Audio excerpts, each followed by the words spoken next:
All right. What's up, everybody? I'm back after a bit of a hiatus.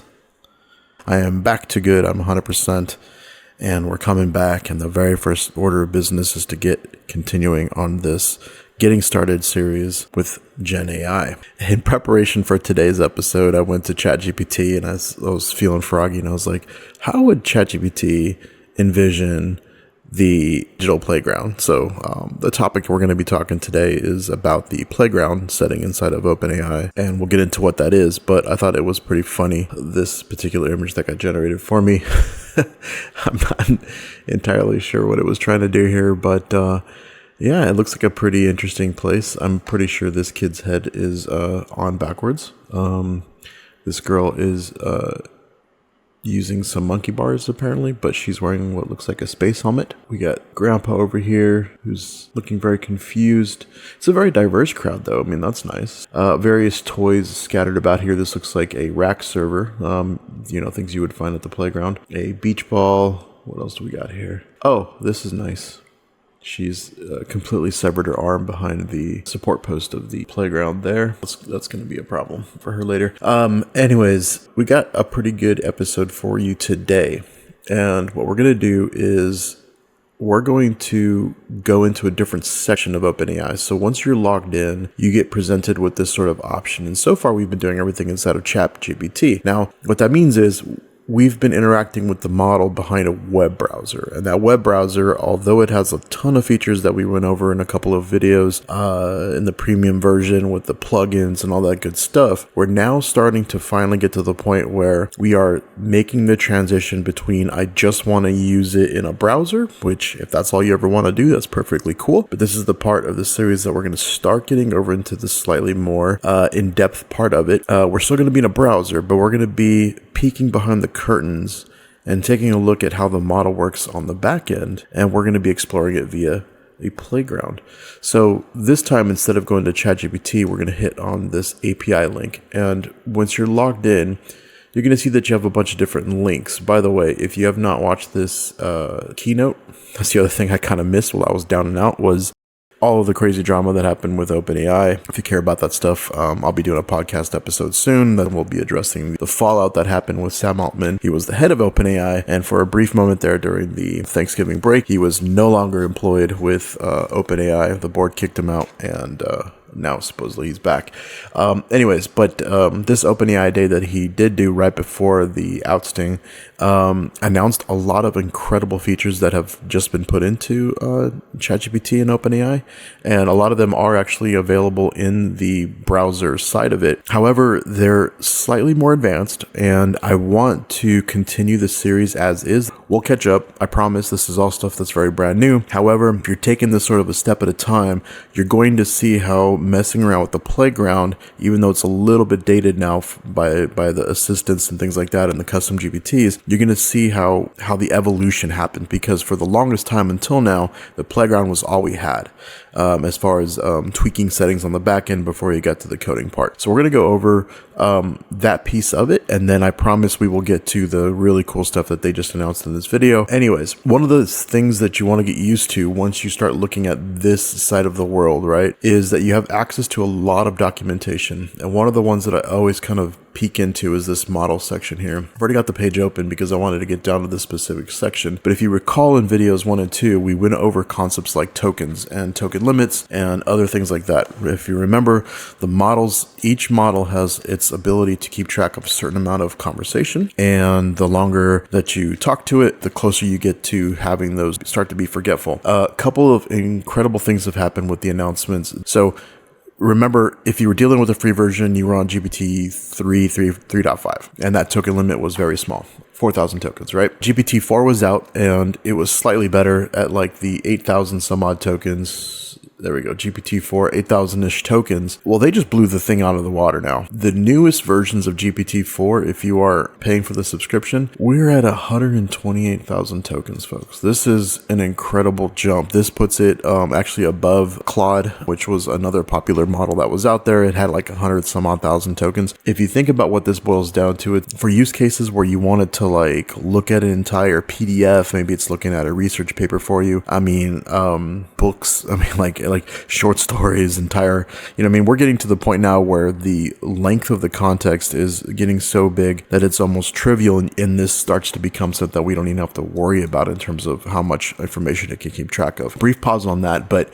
the reason why we're going to talk about the tokens really quickly is because when we get to the playground settings, we'll see where we can start to play with how we manipulate how much we want our models to be verbose in their responses. And the latest models now can bleed between the whole DALL-E thing that I showed you and browsing the web with the Bing stuff. Now, if you're on GPT-4 and you go out to the Chat GPT thing, you'll notice that it's kind of all collapsed in one. So we don't have to choose. I think I remember in the past video, we talked about how it was kind of annoying that I could either show Chat GPT some photos and ask it about it, or I could have it generate pictures, but I really couldn't do both. Well, now you can have your cake and eat it too in the same conversation. So I can show it pictures, and maybe we'll demo that when we get to the custom GPT side. You know what? Let's just do it. I had a script for this, and we're going to shift it up a little bit, right? So if I go, let's just go right to it here. So if I go to ChatGPT and I'm in a new session, you'll notice here, you see how I don't really have to choose between Bing or any other stuff. And it even tells you here with DALL-E, browsing analysis limit, you know, blah, blah. Okay, so let's do an example here, right? So let's say that I'm remodeling my house or something, and I want to have a certain color palette. Okay, now I'm just grabbing this picture because it's just one that I have, right? But I come in here and I say, I'd like to remodel my office, and I need to pick out the colors from this photo to use as my color palette. What would you say main colors are? Okay, boom. So you see in the same chat here, I've been able to just click on this link, upload a photo. Here we go, electric blue, silver gray. Okay, cool. That looks about right. Now please use those colors and generate a office room with them so I can get of what it might look like repainted. Okay, so here we go. And I think we can even, that looks great. Can you do a web search for where I might, that's actually a really cool freaking room, by the way. Like, that's actually a really good concept art. Might buy a similar looking computer chair. There we go. We'll go full trifecta. See? So now it's doing a search for futuristic ergonomic computer chair on Bing, and it's probably going to provide a bunch of links. So here we go. So what you're seeing here is, you know, all those individual pieces that they were sort of demoing out independently before, now they're all rolled into one, and you can have these really rich chat sessions with ChatGPT. And look at that, Amazon link to futuristic looking cool chairs. Let me see here. Any of these look pretty close? I mean, that's not too far off, right? Well, I guess it's kind of far off. Anyways, I really like this design.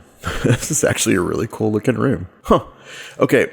But you get the idea. So this version, you know, even though we're still in the browser, we're getting a lot of rich features. Let's go back and show you the playground now. When I come in here, instead of going to the documentation on the left-hand side, if I scroll up and I get this little hover pop-out thing, I get these different options. Now, assistance and fine-tuning, we're going to get to those in the future. Those are a little bit more advanced. We're going to go to this playground feature. And what you're going to see here is that we're still kind of in a browser, right? If it comes up with assistance, you'll notice that there's a bunch of extra options here. Let's skip this for now. I promise we'll come back to it. And we're going to go to just the regular chat. And what we're going to do here is you'll notice that you have the different chat models here, the ones that are available. And that's why I showed you the documentation for them. And you'll notice that I even have like a specially fine-tuned one. That is the one that runs Cogitator Prime. We'll show you how to do that. Let's orient this, okay? So this is normally the conversation piece right here. This is what you in a browser would normally have seen. The back and forth that's happening inside of between the user and the agent, but we haven't hit submit yet, so it's not going to say anything yet. Now, what we're exposing over here is this system prompt. And this is the one that really unlocks the magic of how you can start to bend these large language models to your particular use case. Okay. Now remember, we showed you how to kind of do that over here with the custom interactions thing, right? Where it knows a little bit about you and how would you like ChatGPT to respond.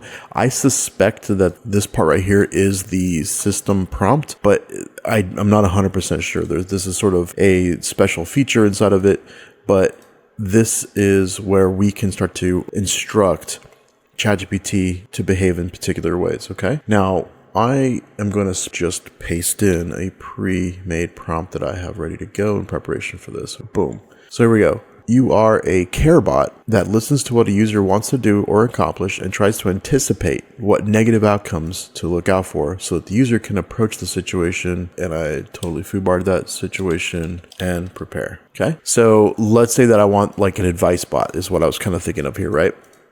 So let's test this out. So whenever you set a system prompt here, no matter what you're talking about in the conversation, it's going to keep whatever is in here in mind. But in this case, you're kind of giving it more of a mission or a purpose. And that's really what I recommend inside of the system prompt. I'm going camping this weekend. Anything I should prep for? Oh, wait, you know what? I'm going camping this weekend. What do you think? Right? So I'm not even going to like lead the question and say like, what should I look out for? Right? Sounds like a great adventure. Here's a few things to consider. Weather conditions, wildlife encounters, safety measures, camping equipment, leave no trace. Now, I think you're starting to understand that whatever we do over here influences what's happening over here. You could also do things like, if the user has any questions about digital heresy, point them at our website, which is www.digitalheresy.com. Okay. And the point here is that not only can I kind of give it a mission and a role here, but if you want it to behave in very specific ways and give very specific answers to certain questions, you program those in here. Now, what happens is you're going to see something similar to this when we get to the code side of things. When you set up this whole thing to go talk to the APIs for Chat GPT, you have the ability to set a system prompt, and then you start to manage the conversation object between the prompts and the responses over here. Now, the beauty of this is that the user never sees this piece of it. So in a normal situation where you're like talking to the AI that I have programmed in this way, you wouldn't see this piece of it. And you can't even really ask it about the system question because it's not even like fully aware of it, if you will. So now let's come in here and let's test out both of these sections, right? So if I come in here and I say, hey, I heard about this cool podcast called Digital Heresy. Where is that? So the way that this playground works is after you come in here and you pick your model, you put your system prompt in, and then you put in like the first user response, and then you hit submit. When you hit submit, it's as if you hit send on a normal chat interaction, okay? And let's see what's happening here, right? So that's great to hear that you're interested in digital heresy. To listen to the podcast, you can visit the website at www.digitalheresy.com, right? So it's referencing this. Now, how can we prove it? Because that's kind of the point of this playground, is that this playground gives you a place that you can come in here and try different things on this left-hand side, and then you're basically trying out what those prompts and responses look like so that you can get this part of it fully baked. Well, what if I didn't have this in here? And what's cool about this is if I nuke this, I can actually come in here and I can actually like rewind the conversation, if you will, because you'll notice that for every one of these things, I have this little minus sign. So we're just going to go ahead and remove that previous response, which was spot on, by the way. And we're going to see what happens when you try to ask it the same question, but you don't have those instructions inside of the system prompt. And you'll notice that it's basically doing a bunch of hallucination. Because it didn't have any instructions that told it otherwise, it is relying on its own internal knowledge. And since Digital Heresy at the time of GPT 3.5 Turbo, since it wasn't aware of Digital Heresy, and because this model does not have the capabilities of browsing the web, it really has no knowledge of what Digital Heresy is, and so it's just making something up for it. In other words, if I was trying to tune this thing to be like a representative for Digital Heresy and I saw this, I would be like, oh, crap, it doesn't know who I am. So therefore, let me go ahead and put some instructions in there, right? And so I say, cool, let's test this out. Bam. Right? Now let's add message and say, cool, do they have a Twitter handle? And I'm expecting it's going to see it's not Digital Heresy, right? So I would come in here and say, if the user asks about Twitter for Digital Heresy, it's actually at AGI Heretic, right? So again, I don't have to redo the entire freaking conversation. I can just come in here and nuke this last thing I didn't like, right? And then hit submit, and let's see what we get. Bam. Yes, Digital Heresy does have a Twitter handle. You can find them at AGI Heretic, you see? So that's what this is. The user never sees this. When you're in a live code environment, user never sees this. And what you're doing is you're sort of giving the instructions for how you want that model to behave. Now let's talk about these settings on the right-hand side. It stopped talking because we have a maximum length of 256. What do you think this 256 is in reference to? You probably saw it if I hovered over it. It's the number of tokens, right? So remember, We have our models. 3.5 turbo is probably going to be pretty limited. Token limit is a precious commodity. And so I could come in here and like crank this up. You'll notice that just because I put a really high number here, it doesn't mean it's going to just keep rambling into forever, right? This is probably, 400 tokens instead of 256 or whatever it's set at, right? Like if I come in here and let's see that it's a different kind of bot that says like, you are a Twitter post expert that takes things I want to say and condenses them down to 128 characters so they fit. Feel free to use emojis and other ways to shortcut words, concepts, and don't forget to add a few hashtags. I'm just going to grab this as like a copy paste, right? Let's do this, right? Boom. Let's just grab a whole bunch of crap. So now we're going to come here and say, help me make a Twitter post for this. Boom. I could trust that this thing's going to do 128 characters, but if I really needed to be sure, I can come in here and say maximum length 128, right? And let's see if it cuts it down. Submit. See, so it didn't quite like fit it. Let's give it a little bit more. That's cool. So camping tips for success. Check the weather. Be wildlife savvy. Prioritize safety. Cool, right? So this right here, already useful, right? This maximum length thing is just a way to see how much of a cost you're kind of incurring between everything that's going on. Because remember, that conversation length has to be everything put together. Now, the reason why you saw, like when I just max this out and you hit submit, you see that I get an error. This model's maximum context length is 497 tokens. However, you requested 46 tokens, and it's giving you sort of a breakdown. Sometimes I do this on purpose so that I can see what's happening, because you notice that it's saying, you've already spent 584 tokens in the messages, and then you're trying to set 4096 in the completion. Okay, so that means that this upper part right here is probably the 584 tokens because there's only one message in this entire chain before it gets to these replies. It's warning me that it can't do a maximum reply of 4096 because we've already basically used a budget of 584.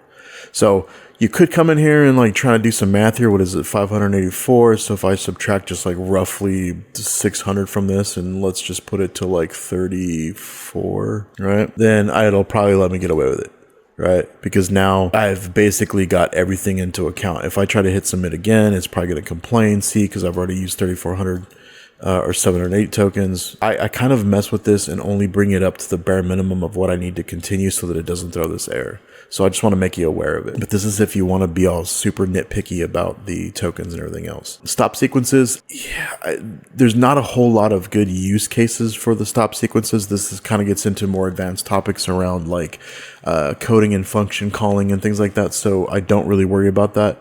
The ones that you're going to want to mess with the most are going to be things like temperature and then, frequency and penalty. And we'll get into what those mean. So for now, we're just going to set this to like a healthy-ish, like 2000 tokens so that we got plenty to kind of work with in a 3.5 model. And we're going to try a couple of other things, okay? This Twitter thing, let's say you like this Twitter thing and it's working pretty good for you, right? I can come in here and I can get this basic thing down here and actually save this, right? So Cogitator Prime started its life as one of these playground prompts. So if I hit save and I say Twitter tweet generator, you can make this public if you want to share it out. I don't typically do that. But here we go, tweet generator. And so now when I come in here, like let's go back to my old school, like Cogitator Prime. All right. I can come back here and go back to my tweet generator. And you see I'm back to where I was. So let's just let you save your progress. So it's just to say that I can work on these over a couple of days. I can evolve these. I can use these for a while, come back to them, so on and so forth, right? Because quite frankly, you could just hang out here. In fact, for the longest time when it came to like Cogitator Prime doing like log reviews and log interviews, I literally would just hang out in this mode and then paste a bunch of stuff in and generate it and everything else. And that was what I was doing before I was brave enough to go and actually do some coding to make it more dynamic. Okay, so even if you stop right here and just use this, you're going to find really good value on it for doing things and organizing different tasks into these different playground systems. Let's do another one that I want to go to, and then you're going to see where the temperature thing comes into play. So our next example is we're going to make a Rhymebot. So notice that my prompt here, you're a Rhymebot that always replies in rhyme by taking the first word the user says and using it as your rhyme word for the next reply. Right, so something like that, that simple. Hello, right? Let's see what happens. Hello there, my dear friend. Let our conversation never end. Tell me what brings you to this place, what thoughts, dreams you have to chase. So it didn't do what I wanted to do because technically that first word is hello and it should have rhymed with it, right? So that means that I have something to work on over here. So we're practicing our prompt engineering over here on this system side to try to get it to behave right. So let's see if we can figure it out. So let's say, for example, right? This is one of those prompt strategies where if you can give it an example of what works well, then it can kind of carry that forward. For example, notice the following exchange. And we'll say, user, hello. And then we'll say, assistant, well, hi there, fellow. Nice to hear you bellow. A nice greeting to me. If I had some, I'd share my jello. I don't know, whatever. See, so what we're doing here is we're giving it an example, and then we're saying, notice how the assistant took the word hello and rhymed it with fellow, bellow, and jello in response dynamically with the user. Let's see if that improves it. Assistant, okay. So now we're gonna come in here and let's actually switch this up a bit. So let's say, what's a good easy one? Boat, okay. I don't know. Cool, see? I see you want to talk about a boat. Sailing on the water, a gentle float, blah, blah, blah, see, and a quote. So it even did my cadence, right? Because I'm actually following like a 1-1-2-1, I guess, flow. And it actually kind of modeled that after it. So you see that next time around, it actually did exactly what we were talking about, right? So let's go back to our hello prompt and see if it does a better job. Oh, actually, notice. So here's an example of where it gets a little too crazy. But actually, this is the perfect segue. So what do we learn here? We learn that we can evolve this and that by providing examples, we get a much better reply. Well, this is kind of silly because that means that every single person that says hello, you're going to get the exact same stuff here. So now let's start messing with this temperature. So what's temperature? Notice what it says here. Controls randomness, lowering results in less random completions. As the temperature approaches 0, the model will become deterministic and repetitive. What this means, there's a lot of math that goes behind the whole temperature thing. This starts to affect how far out or how far from the perfect response it's allowing itself to get in the language, and it'll start to pull in words that are less frequent, less likely, less obvious, right? Because if I were to come in here, right, so let's say that my temperature goes to 2, and this is a really extreme jump. Normally I deal in like the world of like 0.05 for cogitator prime. Let's go to like a full-blown 2 and see what happens to our reply. Whoa, what's going on here, right? Yeah, if you ever wondered what schizophrenia is, apparently it's just a really high temperature setting inside of our brains. So and honestly, that's probably only half joke, right? Remember that when you say hello and it's taking all this into account, these GPTs are constantly trying to predict what the next word's going to be. And then it looks at the entire context and it's going to guess what the next word from that's going to be. And the next word from that's going to be. The next word from that's going to be. Well, when you start to go really high on this temperature scale, which means that you're getting to the outer edges of words that it's thinking of, it's going to start getting in gibberish like really, really quickly. And so this is an extreme example of what that looks like. And if you want like a random like word soup generator, then like if I'm trying to generate password or something like that, right? Crank this temperature way the hell high and you're going to get a bunch of gibberish for you to be able to use there. See, so there's a usable limit to this thing. Let's dial this way back. Let's see what happens at 1.5. It's still being pretty deterministic there, right? Let's go a little higher. Let's go like a 1.8. See what happens. Well, hello there, brother. It's awesome, you aggravated, inconvenient chocolate. Okay, here we go. See? So now we're starting to get to what I'm trying to drive towards. You'll notice that even though we have a very deterministic ability to say, you know, well, they used hello. Hello was an example one. This was the best reply in my system prompt. You'll notice that it actually deviated, but it still managed to rhyme. So, well, hi there, fellow. It's nice to hear you bellow. So that is the same. But notice, a friendly hello you send. Warm wishes I now impend. Oh, that's cool, right? If you're doing things that are like creative, like if we're back in that tweet mode and you don't want it to just generate like super like boring responses, that's where you want to set these temperature settings a little bit higher. I usually start with gibberish and I work my way back. If I want max creativity, but I still have it comprehensible, I usually start at like a 2.0 and then I dial myself down until I start to get something that I like here. And what you'll find is like there's some pretty interesting stuff that you can get when you mess with just the temperature for this thing, right? So a 1.0 is sort of like the default. Okay, that is, you'll notice that's like 50% of the bar. A 1.0 is your basic setting for most of your bots. That is like super neutral. It'll be really sort of like on point for here and it won't get too creative. It also won't get too crazy on the other side of it. If you want it to be more creative, crank this somewhere above 1, but not quite to a 2. If you want it to be super precise and dry and boring, like if you have this thing set up to help you with math or tutoring or homework, you do not want it to be creative and like making a whole bunch of stuff up. Okay, I've been messing with the last few settings here. I don't typically mess with them too much, so I'm probably not a good expert for describing what these do in depth because they're actually really hard to like notice. And it's probably one of those things where these probably come into a factor more when you are writing longer responses. Maybe you're having it help you write an essay or something like that, and you've got a bunch of text going through the system, and you want it to be a little bit less repetitive or less likely to say the same thing twice. So I don't typically mess with these. I do sometimes mess with the presence penalty just so that I can get a better diversity in topics if I want it to be really creative. But you get the idea. So we're going to pause there, and hopefully this has made a lot of sense so far. We're going to take a half of a second, and we're just going to peek at a little bit of code. So some of you may have noticed that there's this view code button that's sitting up here precariously, right? So remember, we've been in this playground playing with different models, different temperature settings. Let's say that we were wanting to take this and actually take that next step and actually start to code with it. We're just going to look at this. Okay, don't get scared. We're just going to look at it. We're not going to do anything with it. We'll get there.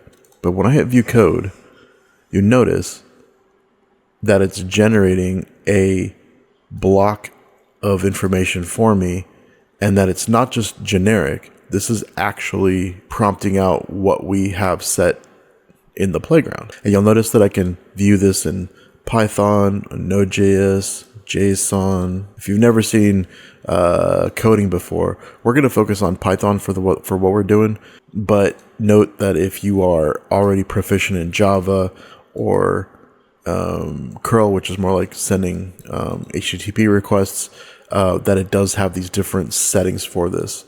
But this is some cool stuff right here because you get a sense for what it's going to take. And actually, if you really look at this, it's only 26 lines of code to get this entire bot essentially running in code. It's really not that much. And look at what it's spent on, right? There's a little bit of commenting. This is the import statement, which is how you basically like bring in the OpenAI interface itself, right? And then here we go. There's just this client chat completion function, and you pass in some stuff.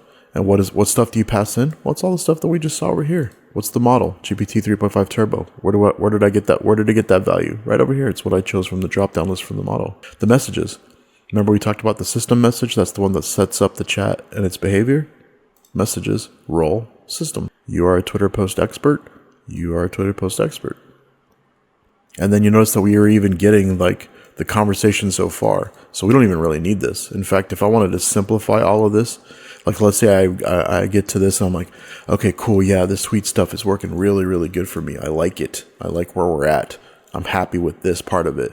I could just come in here and nuke these out, right? And I want to start from scratch. Boom, view code. Notice how much simpler it got. Now we're down to 18 lines of code where all we technically need to get this entire party started is this system message. All the other settings over here, the temperature, the max tokens, all that other stuff, that's all right here. And quite frankly, most of these are actually optional. Most of these settings have some kind of a default value. So if you were to go paste this into your code, for instance, because I don't use top P or frequency penalty very often, I really just omit these lines. And I only really have the line in there for like the temperature, everything else. But this makes it really, really simple, because once we get into the coding side of it, not having to type all of this stuff is actually pretty handy. And this kind of gives you sort of like the format that you're looking for right away, so that this part of it is also less confusing. But again, that's what this playground is for, folks. So it's coming in here, it's prompt engineering stuff. You can leave them here as a recap. You can save these off and have a bunch of different ones. So maybe you have one that's helping you make tweets. Maybe you have one that's helping you come up with ideas for PowerPoint presentations. Maybe you have one that's helping you revise information or revise emails. You can spend your entire life right in here tweaking these things and having them work for you, or you can take it to that next level, which is what we're going to do in an upcoming episode, and take this stuff out into the code. And we'll walk through all that stuff. I'll make it super not scary, but we're going to pause here. Hopefully this has been useful. I hope everybody's had a good time with this series so far. If there's any topics that you want me to go into more detail on, or if anything that I glazed over a little too fast and you want to see in more in depth, let me know, and I will absolutely do that. In future sessions, we are not only going to cover the whole coding aspect of it, but we'll probably do an intermediate session on these different other things, but feel free to explore here. The assistance thing is incredibly powerful. We've got a lot of good things to cover here. This stuff is super exciting. I'm even still getting used to it because it's brand new, but once we have the content for that, we'll post it. Thank you for watching. Hope you guys have had a wonderful Thanksgiving. I am mostly thankful for my friends, my family, and for everybody that listens to the content that I put out there. So enjoy, and we'll get you in the next one.